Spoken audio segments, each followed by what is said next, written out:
tapp Plus has now integrated with INGY, bringing its innovative technology into our wider ecosystem to offer you a unique and powerful solution.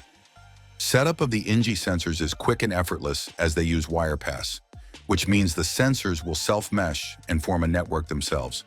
You can then create an interactive and intuitive user experience by linking zones within tapp Plus to their corresponding sensors. After setup, you have a responsive lighting and people management solution. The system not only detects occupancy, but it also uses heat mapping to track the number of people in a space.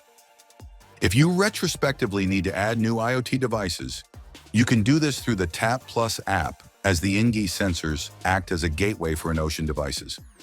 Now that the INGY sensors and IoT devices are part of the tapp Plus ecosystem, their data can be shared with your other building systems, giving them the needed data to make significant energy savings by controlling your building on demand, eliminating the waste associated with traditional schedules that keep systems running even when spaces are unoccupied.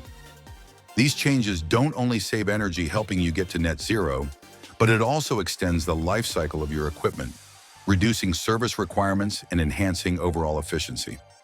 This is evident in our case study with BAM-FM and the Guinness Partnership, where the client achieved a 40% reduction in energy consumption, resulting in an annual savings of £60,000. The solution provided a return on investment within 8 months, prompting the client to expand its implementation to additional locations. With tapp Plus and INGY, you're not just managing your building, you're transforming it into a smarter, more efficient environment that meets the needs of today's dynamic business world.